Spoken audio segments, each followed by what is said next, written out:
Economic life. First, biblical aspects. In the Old Testament, a twofold attitude towards economic goods and riches is found. On one hand, an attitude of appreciation sees the availability of material goods as necessary for life. Abundance, not wealth or luxury, is sometimes seen as a blessing from God. In wisdom literature, poverty is described as a negative consequence of idleness and of a lack of industriousness. Proverbs chapter 10 verse 4. But also as a natural fact, a reference Proverbs chapter 22 verse 2. On the other hand, economic goods and riches are not in themselves condemned so much as their misuse. The prophetic tradition condemns fraud, usury, exploitation, and gross injustice, especially when directed against the poor. A reference, Isaiah chapter 58, verses 3 to 11, Jeremiah chapter 7, verses 4 to 7, Hosea chapter 4, verses 1 to 2, Amos chapter 2, verses 6 to 7, Micah chapter 2, verses 1 to 2. This tradition, however, although looking upon the poverty of the oppressed, the weak, and the indigent as an evil, also sees in the condition of poverty a symbol of the human situation before God, from whom comes every good as a gift to be administered and shared. Those who recognize their own poverty before God, regardless of their situation in life, receive particular attention from Him. When the poor man seeks, the Lord answers. When he cries out, the Lord listens. The divine promises are addressed to the poor. They will be heirs to the covenant between God and His people. God's saving intervention will come about through a new David. A reference, Ezekiel chapter 34, verses 22 to 31, who like King David, only more so, will be defender of the poor and promoter of justice. He will establish a new covenant and will write a new law in the hearts of believers. Jeremiah chapter 31, verses 31 to 34. When sought or accepted with a religious attitude, poverty opens one to recognizing and accepting the order of creation. In this perspective, the rich man is the one who places his trust in his possessions rather than in God. He is the man who makes himself strong by the works of his own hands and trusts only in his own strength. Poverty takes on the status of a moral value when it becomes an attitude of humble availability and openness to God, of trust in Him. This attitude makes it possible for people to recognize the relativity of economic goods and to treat them as divine gifts to be administered and shared, because God is the first owner of all goods. Jesus takes up the entire Old Testament tradition even with regard to economic goods, wealth and poverty, and He gives them great clarity and fullness. A reference, Matthew chapter 6 verse 24, chapter 13 verse 22, Luke chapter 6 verses 20 to 24, chapter 12 verses 15 to 21, Romans chapter 14 verses 6 to 8, and 1 Timothy chapter 4 verse 4. Through the gift of His Spirit and the conversion of hearts, He comes to establish the kingdom of God, so that a new manner of social life is made possible in justice, brotherhood, solidarity, and sharing. The kingdom inaugurated by Christ perfects the original goodness of the created order and of human activity which were compromised by sin. Freed from evil and being placed once more in communion with God, man is able to continue the work of Jesus with the help of His Spirit.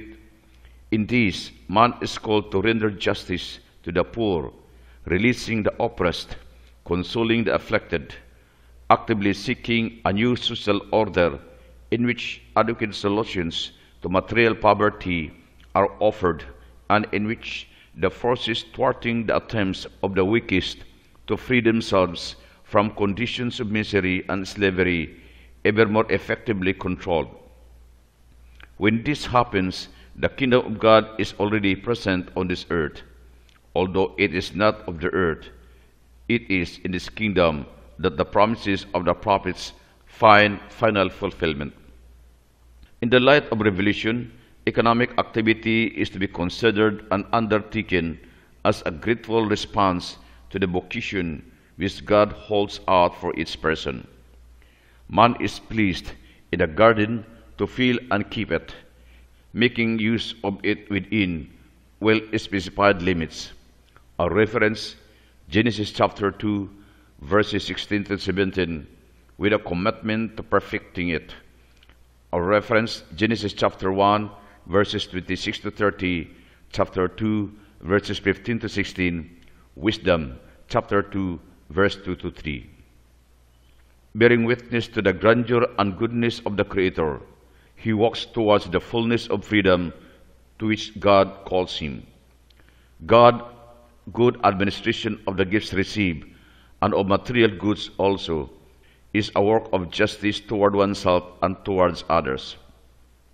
What has been received should be used properly, preserved and increased, as suggested by the parable of the talents. Our reference, Matthew chapter 25, verses 14 to 30, Luke chapter 19, verses 12 to 27. Economic activity and material progress must be placed at the service of man and society. If people dedicate themselves to this with the faith, hope, and love of Christ's disciples, even the economy and progress can be transformed into places of salvation and sanctification.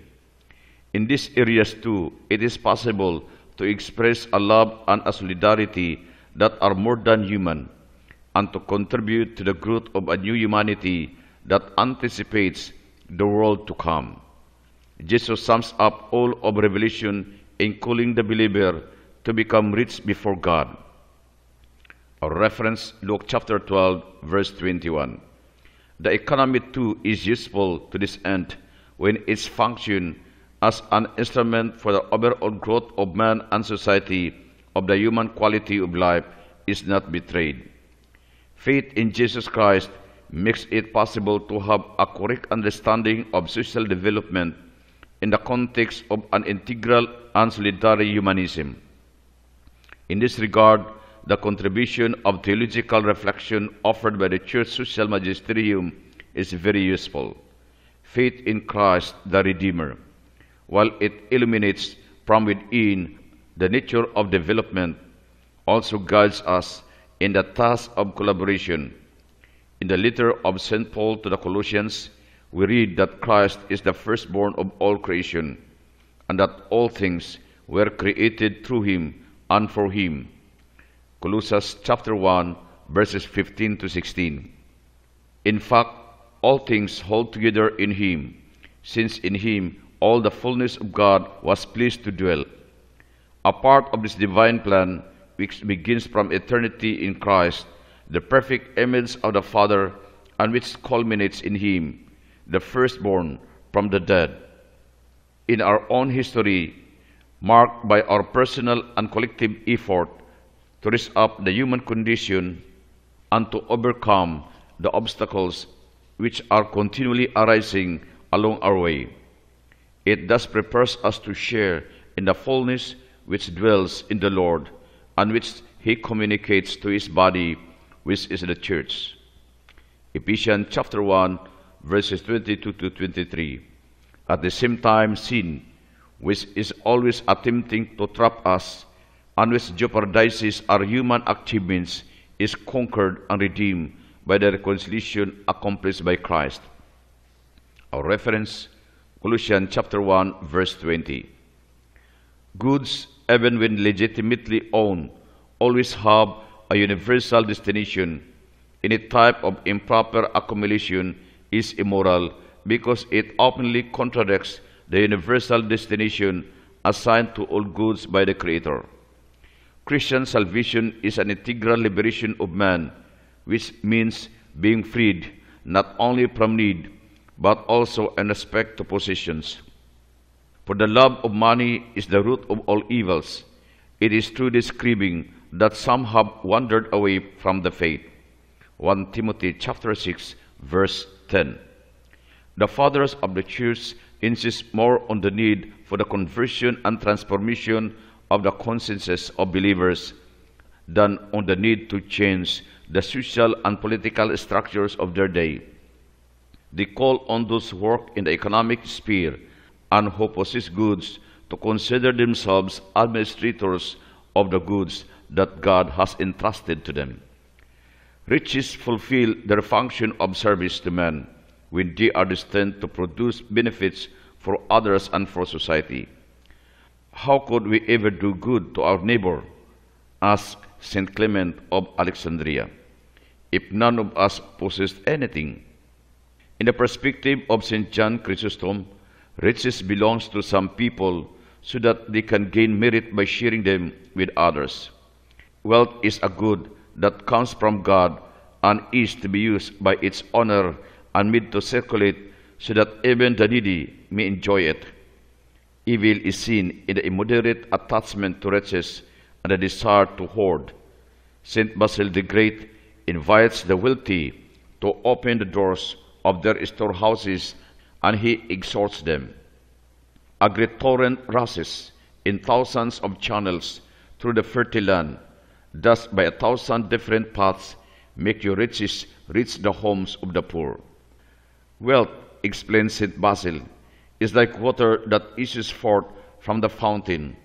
The greater the frequency with which it is drawn, the purer it is, while it becomes foul if the fountain remains unused.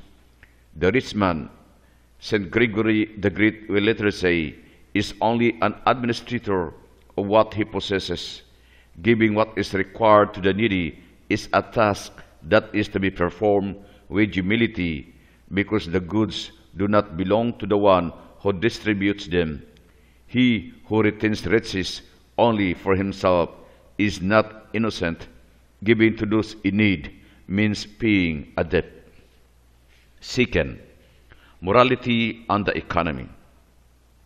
The Church's social doctrine insists on the moral connotations of the economy. Pope Pius XI, in a passage from the encyclical Quadragesimo Anno, speaks of the relationship between the economy and morality. Even though economics and moral science employs its own principles in its own sphere, it is nevertheless an error to say that the economic and moral orders are so distinct from and alien to each other that the former depends in no way on the latter. Certainly, the laws of economics, as they are termed, being based on the very nature of material things and on the capacities of the human body and mind, determine the limits of what productive human effort cannot, and of what it can attain in the economic field and by what means. Yet it is reason itself that clearly shows, on the basis of the individual and social nature of things and of men, the purpose which God ordained for all economic life. But it is only the moral law which, just as it commands us to seek our supreme and last end in the whole scheme of our activity, so likewise commands us to seek directly in its kind of activity those purposes which we know that nature, or rather God, the author of nature, established for that kind of action and in orderly relationship to subordinate such immediate purposes to our supreme and last end. The relation between morality and economics is necessary, indeed intrinsic. Economic activity and moral behavior are intimately joined one to the other. The necessary distinction between morality and the economy does not entail the separation of these two spheres, but, on the contrary, an important reciprocity. Just as in the area of morality, one must take the reasons and requirements of the economy into account, so too, in the area of the economy, one must be open to the demands of morality. In the economic and social realms too, The dignity and complete vocation of the human person and the welfare of society as a whole are to be respected and promoted. For man is the source, the center, and the purpose of all economic and social life. Giving the proper and due weight to the interest that belongs specifically to the economy does not mean rejecting as irrational all considerations of a meta-economic order. This is so because the purpose of the economy is not found in the economy itself, but rather in its being destined to humanity and society.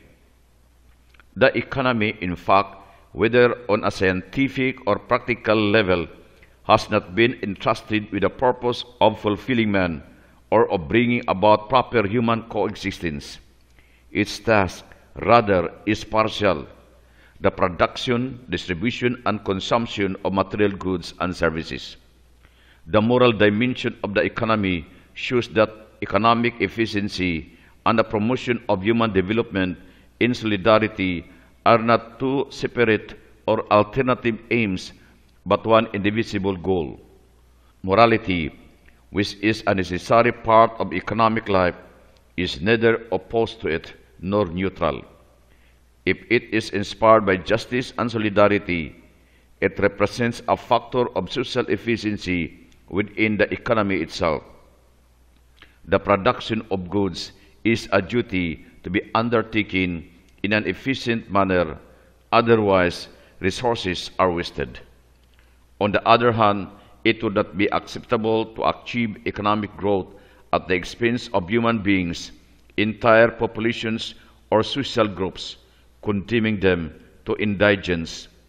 The growth of wealth, seen in the availability of goods and services, and the moral demands of an equitable distribution of these, must inspire man and society as a whole to practice the essential virtue of solidarity. In order to combat, in a spirit of justice and charity, those structures of sin, wherever they may be found, and which generate and perpetuate poverty, underdevelopment, and degradation. These structures are built and strengthened by numerous concrete acts of human selflessness. If economic activity is to have a moral character, it must be directed to all men and to all peoples. Everyone has the right to participate in economic life and the duty to contribute, each according to his own capacity, to the progress of his own country and to that of the entire human family. If, to some degree, everyone is responsible for everyone else, then each person also has the duty to commit himself to the economic development of all. This is a duty in solidarity and in justice, but it is also the best way to bring economic progress to all of humanity.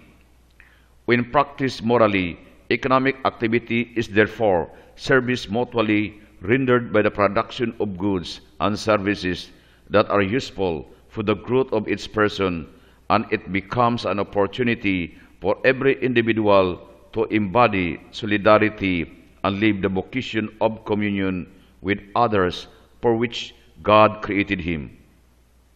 The effort to create and carry out social and economic projects that are capable of encouraging a more equitable society and a more human world represents a difficult challenge, but also a stimulating duty for all who work in the economic sector and are involved with the economic sciences. The economy has its object the development of wealth and its progressive increase not only in quantity but also in quality. This is morally correct if it is directed to man's overall development in solidarity and to that of the society in which people live and work. Development, in fact, cannot be reduced to a mere process of accumulating goods and services. On the contrary, accumulation by itself, even were it for the common good, is not a sufficient condition for bringing about authentic human happiness. In this sense, the Church social magisterium warns against the treachery hidden within a development that is only quantitative for the excessive availability of every kind of material goods for the benefit of certain social groups easily makes people slaves of possession and of immediate gratification. This is the so-called civilization of consumption or consumerism. In the perspective of an integral and solidary development, it is possible to arrive at a proper appreciation of the moral evaluation that the Church's social doctrine offers in regard to the market economy, or more simply, of the free economy. If by capitalism is meant an economic system which recognizes the fundamental and positive role of business, the market, private property, and the resulting responsibility for the means of production, as well as free human creativity in the economic sector, then the answer is certainly in the affirmative, even though it would perhaps be more appropriate to speak of a business economy, market economy, or simply free economy. But if by capitalism is meant a system in which freedom in the economic sector is not circumscribed within a strong juridical framework which places it at the service of human freedom in its totality, and which sees it as a particular aspect of that freedom, the core of which is ethical and religious, then the reply is certainly negative. In this way, a Christian perspective is defined regarding social and political conditions of economic activity, but also its moral quality and its meaning. Third, private initiative and business initiative. The Church's social doctrine considers the freedom of the person in economic matters a fundamental value and inalienable right to be promoted and defended. Everyone has the right to economic initiative. Everyone should make legitimate use of his talents to contribute to the abundance that will benefit all, and to harvest the just fruits of his labor. This teaching warns against the negative consequences that would arise from weakening or denying the right of economic initiative. Experience shows us that the denial of this right, or its limitation in the name of an alleged equality of everyone in society, diminishes or in practice absolutely destroys the spirit of initiative, that is to say, the creative subjectivity of the citizen. From this perspective, free and responsible initiative in the economic sphere can also be defined as an act that reveals the humanity of men and women as creative and relational subjects. Such initiative, then, should be given ample leeway. The state has the moral obligation to enforce strict limitations only in cases of incompatibility between the pursuit of common good and the type of economic activity proposed or the way it is undertaken. The creative dimension is an essential component of human activity, even in the area of business, and it is especially manifested in the areas of planning and innovation. Organizing such a productive effort, planning its duration in time, making sure that it corresponds in a positive way to the demands which it must satisfy, and taking the necessary risk. All this too is a source of wealth into this society. In this way, the role of disciplined and creative human work, and as an essential part of that work, initiative and entrepreneurial ability becomes increasingly evident and decisive. At the basis of this teaching, we can see the belief that man's principal resource is man himself. His intelligence enables him to discover the earth's productive potential and the many different ways in which human needs can be satisfied. Businesses should be characterized by their capacity to serve the common good of society through the production of useful goods and services. In seeking to produce goods and services according to plans aimed at efficiency and at satisfying the interests of the different parties involved, Businesses create wealth for all of society, not just for the owners, but also for the other subjects involved in their activity. Besides this typically economic function, businesses also perform a social function, creating opportunities for meeting, cooperating, and the enhancement the abilities of the people involved.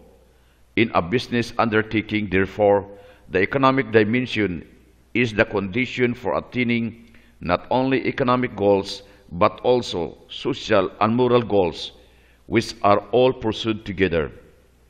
A business objectives must be met in economic terms and according to economic criteria, but the authentic values that bring about the concrete development of the person and society must not be neglected.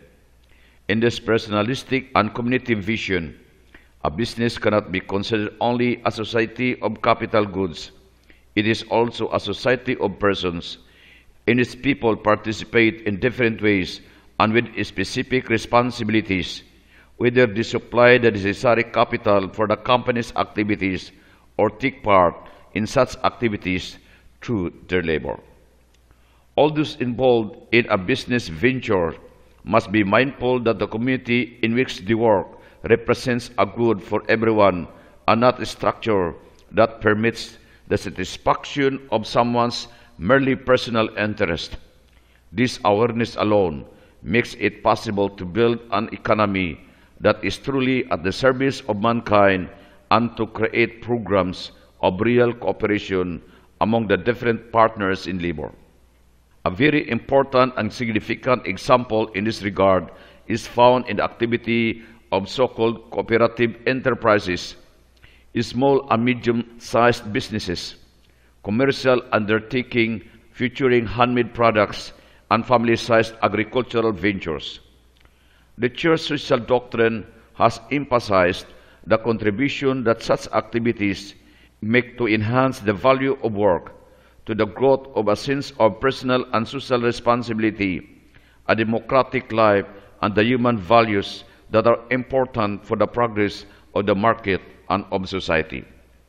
The social doctrine of the Church recognizes the proper rule of profit as the first indicator that a business is functioning well. When a firm makes a profit, this means that productive factors have been properly employed. But this does not cloud her awareness of the fact that a business may show a profit while not properly serving society. For example, it is possible for the financial accounts to be in order, and yet for the people who make up the firm's most valuable asset to be humiliated and their dignity offended. This is what happens when businesses are part of social and cultural systems marked by the exploitation of people, tending to avoid the obligations of social justice and to violate the rights of workers. It is essential that within a business, the legitimate pursuit of profit should be in harmony with the irrenounceable protection of the dignity of the people who work at different levels in the same company. These two goals are not in the least contrary to one another, since on the other hand, it would not be realistic to try to guarantee the firm's future without the production of useful goods and services, and without making a profit, which is the fruit of the economic activity undertaking. On the other hand, allowing workers to develop themselves foster increased productivity and efficiency in the very work undertaken. A business enterprise must be a community of solidarity that is not closed within its own company interest. It must move in the direction of social ecology, of work, and contribute to the common good also by protecting the natural environment. Although the quest for equitable profit is acceptable in economic and financial activity, recourse to usury is to be morally condemned. Those whose usurious and avaricious dealings lead to the hunger and death of their brethren in the human family indirectly commit homicide, which is imputable to them. This condemnation extends also to international economic relations, especially with regard to the situation in less advanced countries, which must never be made to suffer abusive, if not usurious, financial systems. More recently, the magisterium used a strong and clear word against this practice, which is still tragically widespread, describing usury as a scourge that is also a reality in our time and that has a stranglehold on many people's lives. Businesses today move in economic contexts that are becoming ever broader and in which national states shows limits in their capacity to govern the rapid processes of change that affect international economic and financial relations. This situation leads businesses to take on new and greater responsibilities with respect to the past. Never has the role been so decisive with regards to the authentic integral development of humanity in solidarity. Equally decisive in the sense is their level of awareness that development either becomes shared in common by every part of the world or it undergoes a process of regression, even in zones marked by constant progress. This tells us a great deal about the nature of authentic development. Either all the nations of the world participate or it will not be true development. Economic initiative is an expression of human intelligence and of the necessity of responding to human needs in a creative and cooperative fashion. Creativity and cooperation are signs of the authentic concept of business competition, a competiri, that is, a seeking together of the most appropriate solutions for responding in the best way to the needs as they emerge. The sense of responsibility that arises from free economic initiative takes not only the form of an individual virtue required for individual human growth, but also of a social virtue that is necessary for the development of a community in solidarity. Important virtues are involved in this process, such as diligence, industriousness, prudence in undertaking, reasonable risk, reliability and fidelity in interpersonal relationships, as well as courage in carrying out decisions which are difficult and painful but necessary, both for the overall working of a business and in meeting possible setbacks. The roles of business owners and management have a central importance from the viewpoint of society because they are at the heart of that network of technical, commercial, financial, and cultural bonds that characterizes the modern business reality. Due to the increasing complexity of business activities, decisions made by companies produce a number of very significant interrelated effects both in the economic and social spheres. For this reason, the exercise of responsibility by business owners and management requires, in addition to a specific updating that is the object of continuous efforts, constant reflection on the moral motivation that should guide the personal choices of those to whom this task falls. Business owners and management must not limit themselves to taking into account only the economic objectives of the company, the criteria for economic efficiency, and the proper care of capital as the sum of the means of production. It is also their precise duty to respect concretely the human dignity of those who work within the company. These workers constitute the firm's most valuable asset and the decisive factor of production. In important decisions concerning strategy and finances, in decision to buy or sell, to resize, close, or to emerge a site, financial and commercial criteria must not be the only considerations made. The Church social doctrine insists on the need for business owners and management to strive to structure work in such a way so as to promote the family, especially mothers, in the fulfillment of their duties, to accede in light of an integral vision of man and development to the demand for the quality of the good to be produced and consumed, the quality of the services to be enjoyed, the quality of the environment and of life in general, to invest when the necessary economic conditions and conditions of political stability are present in those places and sectors of production that offer individuals and peoples an opportunity to make good use of their own labor.